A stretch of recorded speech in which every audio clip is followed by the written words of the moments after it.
ఎంతో tasty and super crispy potato nuggets చేసుకుందాం పదండి. వీటిని అలా టమాటో కెచప్‌లో డిప్ చేసుకొని తింటే అబ్బబ్బబ్బబ్బా! Super. Hi guys, welcome back to my channel. Potato nuggets చేసుకోవడానికి ఆబ్వియస్లీ పొటాటోస్ కావాలి కదా! సో, నేను 3 లార్జ్ పొటాటోస్ తీసుకున్నాను. ఆ 3 పొటాటోస్‌ని ఇలా 2 హాఫ్స్ కిందకి కట్ చేసి పెట్టుకున్నాను. నెక్స్ట్ ఒక క్యాప్సికమ్ తీసుకున్నాను. క్యాప్సికమ్‌ని 2 హాఫ్స్ కట్ చేసి కొద్దిగానే అవసరం ఉంటుంది కాబట్టి ఒక 1 పీస్ అలా తీసుకొని చిన్న చిన్నగా దాంట్లో కూడా చిన్న చిన్నగా కట్ చేసి పెట్టుకున్నాను. చిన్న చిన్నగా ఎందుకు కట్ చేస్తున్నామంటే కొంచెం పెద్దగా ఉంటే ఆ పొటాటోస్‌లో నుంచి బయటికి వచ్చేస్తుంది కాబట్టి ఆ నగెట్స్‌లో కొంచెం స్ట్రక్ అయినట్టు అనిపిస్తుంది కాబట్టి అలా చిన్న చిన్నగా. సో, ఇవి అయిపోయిన తర్వాత నెక్స్ట్ ఆనియన్ తీసుకున్నాను. ఆనియన్ కూడా సేమ్ ఇలా 2 సైడ్స్ కట్ చేసుకొని దాంట్లో హాఫ్ కట్ చేసి మళ్ళీ దాంట్లో చిన్న చిన్నగా కట్ చేసుకోవాలి. ఈ ఆనియన్స్ చిన్నగా కావాలంటే అలా కట్ చేసుకున్న తర్వాత మళ్ళీ మిడిల్‌లో ఒకసారి అలా కట్ చేయాలన్నమాట. కట్ చేసి దాన్ని కట్ చేస్తే చాలా చిన్న చిన్నగా వస్తుందన్నమాట. ఇలా నేను ఫుల్ ఆనియన్ కట్ చేసి పెట్టుకున్నానన్నమాట. నెక్స్ట్ చిన్న మిర్చి తీసుకున్నాను. నగెట్స్ ఎక్కువ స్పైసీ ఉండొద్దు కాబట్టి నేను ఒకటే మిర్చి తీసుకున్నాను. వాటిని ఇలా చిన్న చిన్నగా కట్ చేసి పెట్టుకున్నానన్నమాట. ఇవన్నీ పక్కన పెట్టేసి నెక్స్ట్ ఒక కుక్కర్ తీసుకొని దాంట్లో వాటర్ యాడ్ చేసి ఈ కట్ చేసి పెట్టుకున్న పొటాటోస్‌ని బాయిల్ చేసుకోవాలన్నమాట. అవన్నీ పొటాటోస్ దాంట్లో వేసేసి లిడ్ క్లోజ్ చేయండి. ఒక 3 విజిల్స్ వరకు.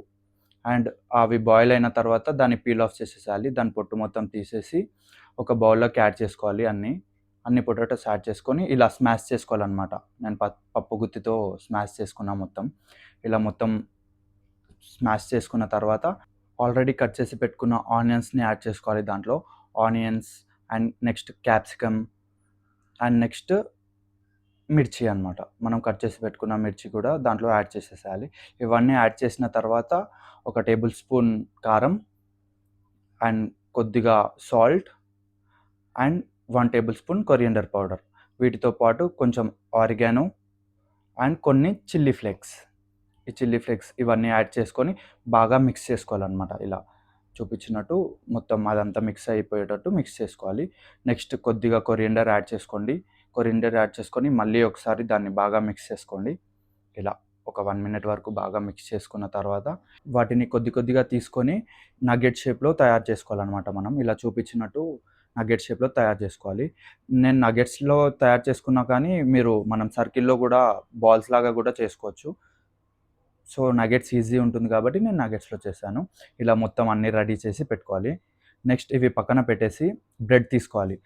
మిల్క్ బ్రెడ్ అయినా లేదంటే శాండ్‌విచ్ బ్రెడ్ అయినా ఏదైనా పర్లేదు. తీసుకొని ఇలా 4 సైడ్స్ చూపించినట్టు దాని 4 సైడ్స్ కట్ చేసుకోవాలన్నమాట. 4 సైడ్స్ కట్ చేసి పెట్టుకొని అవి పడేయకండి. అవి అలా ఉంచనివ్వండి. నెక్స్ట్ ఇది కార్న్ ఫ్లోర్‌లో డిప్ చేయాలి. కొద్దిగా వాటర్ యాడ్ చేసి కార్న్ ఫ్లోర్‌కి అలా డిప్ చేసి దాన్ని మంచిగా ఇలా ప్రెస్ చేసి ఇప్పుడు రెడీ చేసి పెట్టుకున్న నగ్గెట్ ఉంది కదా! ఆ నగ్గెట్‌ని దాంట్లో యాడ్ చేయాలన్నమాట. యాడ్ చేసి దాన్ని అది బయటికి రాకుండా నగ్గెట్ షేప్‌లో ఇలా క్లోజ్ చేసేసేయాలి మొత్తం. ఇలా క్లోజ్ చేసి అన్నీ ఇలానే రెడీ చేసి పెట్టుకోవాలి. వీటిని రెడీ చేసి పక్కన పెట్టేసి ఇప్పుడు ఒక మిక్సీ తీసుకొని మనం కట్ చేసి పెట్టుకున్న సైడ్స్ ఉన్నాయి కదా! అవన్నీ మిక్సీలో పట్టుకోవాలన్నమాట. అవి బ్రెడ్ క్రమ్స్ లాగా చేసుకోవాలి. మిక్సీలో అవన్నీ వేసేసి ఒకసారి మిక్సీ చేసేస్తే మనకి బ్రెడ్ క్రమ్స్‌లో వస్తాయి. ఇలా వస్తాయన్నమాట. సో, ఇప్పుడు మనం రెడీ చేసి పెట్టుకున్న బ్రెడ్ ఉంది కదా! ఆ బ్రెడ్‌ని దాంట్లో డిప్ చేయాలి.